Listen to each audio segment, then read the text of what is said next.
upon a very close scrutiny of the alleged references to Muhammad in the Bible as a prophet, they absolutely have no relation to the prophet of Muhammad, nor prophesy his coming. Muhammad is not mentioned in the Old Testament. Muhammad is not mentioned anywhere from Genesis to Revelation. Muhammad is God's true messenger. That's a joke.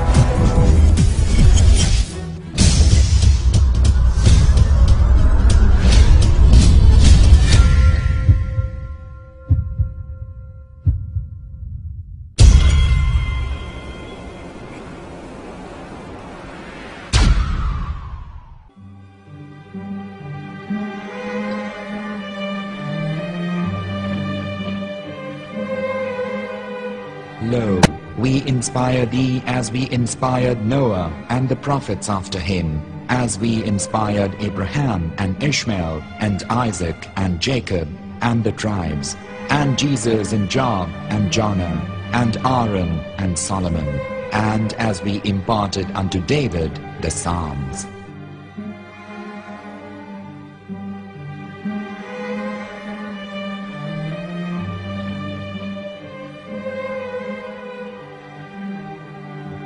The verse we've just heard is from chapter 4 of the Quran.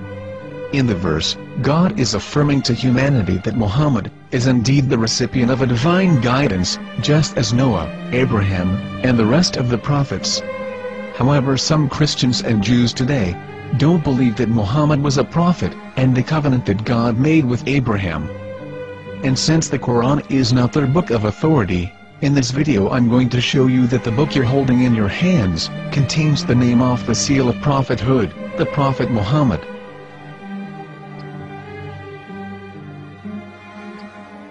As known, the Old Testament was preserved in the Hebrew language. In the 5th chapter of the Shir HaShirim, which is one of the 5 Megillat or sacred scrolls that are part of the Hebrew Bible, or for short the Song of Solomon, as Christians know it today. That chapter is discussing someone. Jews will say it is discussing Solomon, while Christians will say it is discussing Jesus. Considering this is the Songs of Solomon, it would seem logical that it is discussing Solomon. The verses, describing this mystery man, have the narrator's speech conjugated in the feminine, meaning it is a woman who is describing this man. So it is possible that it is one of Solomon's wives discussing her husband Solomon. However, Christians assert that Jesus is being discussed, and that the chapter is describing a man who was not yet alive at that point. A prophecy.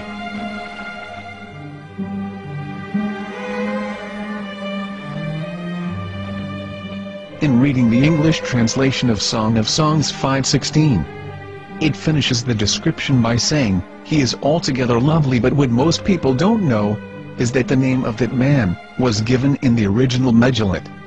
Here is verse 16, and how it is written in ancient Hebrew, before introducing the vowels, in the 8th century.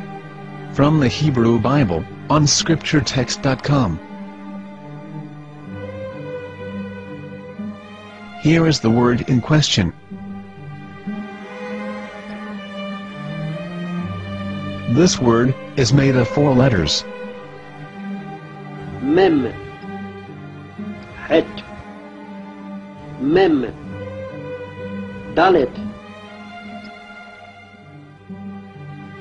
Now when reading the word as it is written in its original form, with no vowels, it can be read as Muhammad, which is the name of the Muslim prophet, or as Mamad with no A after the H. According to Ben Yehuda's Hebrew English Dictionary, it is correctly pronounced as Muhammad, not Mamad.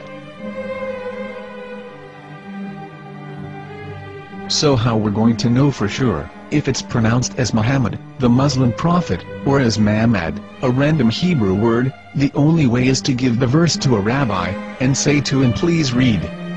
Here is the Song of Songs 5:16, and how it is read by a rabbi from a Hebrew Jewish site. Please notice, the im in Hebrew is a plural of respect.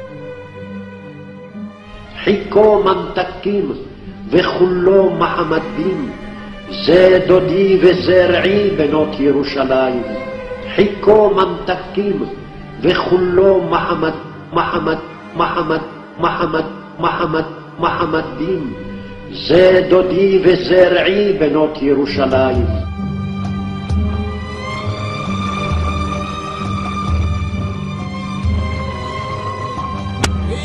Coming out from the darkness, there are no other gods but God, and Muhammad is his messenger.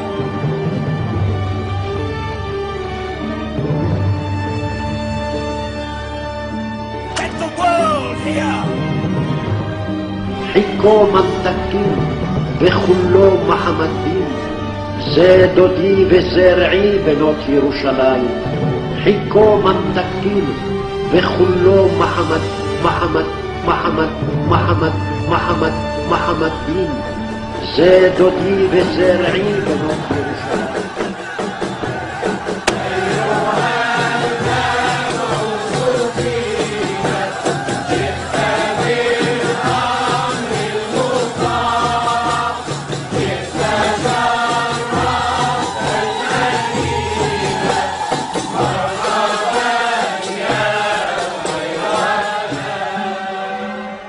Here is the famous SDL translation tool, which includes a professional human translation, as well as an online translation. We're going to copy our Hebrew word of the Song of Songs, directly from the Jewish site. It's the same site, where you can hear the rabbi reading the verse in Hebrew. All links are in the description, so, we're going to copy the word and paste it, and ask, please translate. Are they going to translate the meaning of the name of that person? As the Bible translators did. Which is the praised and the lovely one, or are they going to keep the name as it is? Well, see it yourself. Here is the World Lingo Translator. The result is the same. It's Muhammad. We have no right.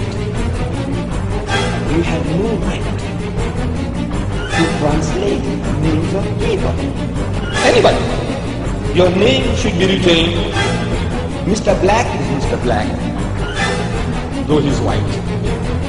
You have no right to translate names of people. But they have been doing that. Muhammad ibn, they translated as altogether left. But the word Muhammad is there in the Hebrew language. The word Muhammad is there in the Hebrew language.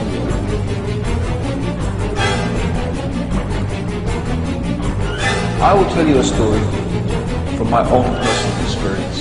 Years ago, I used to spend every Sunday afternoon in a place called Speaker's Corner.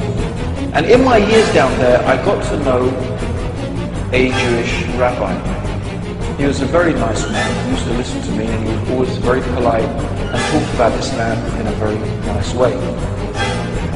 And one day, during one of our conversations after some years, I thought that it was about time I should invite him to Islam. So I said to him, you know, my friend, we have been talking now for many years, and even you have admitted to me that Muhammad is a prophet. So why then do you not embrace Islam? He said to me, we Jews, we never change our religion. I said, but half of the rabbis of Medina became Muslim. He said, that is true, but still, we Jews never change our religion. I thought, what can I say to him? He looked at me and said, listen to me, my friend. God sent to us a prophet Moses, and we didn't even listen to him. Do you think we're going to listen to another prophet after him? From another tribe? From another people? When he said that, I had nothing left to say. He knew that Muhammad was a prophet. In fact, another rabbi also came up to me and he said to me, we know Muhammad is a prophet, and he quoted to me a passage from the Bible